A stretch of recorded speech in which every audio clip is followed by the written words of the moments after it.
ఇది అమ్మ వాళ్ళ ఊర్లో గోరమ్మ తిరునాళ్ళప్పటిది వీడియో. ఆ రోజు గుణం తొక్కారనమాట.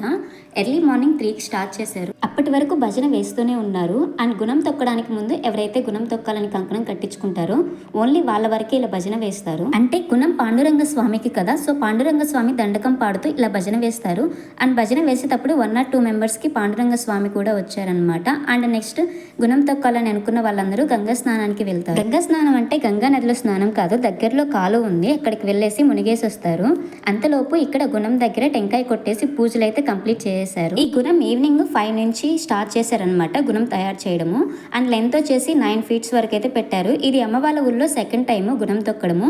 అండ్ లాస్ట్ ఇయర్ వచ్చేసి 7 feet వరకు అయితే గుణం పెట్టారు. గుణం తొక్కే వాళ్ళందరూ గంగా స్నానం చేసేసి డైరెక్ట్ గా అక్కడి నుంచే వచ్చి, అంటే ఒక 1 kilometer డిస్టెన్స్ ఉంటుంది అనమాట ఇక్కడ నుంచి కాలువ, అక్కడి నుంచే తడిబట్టలతో వచ్చి డైరెక్ట్ గా గుణం తొక్కుతారు.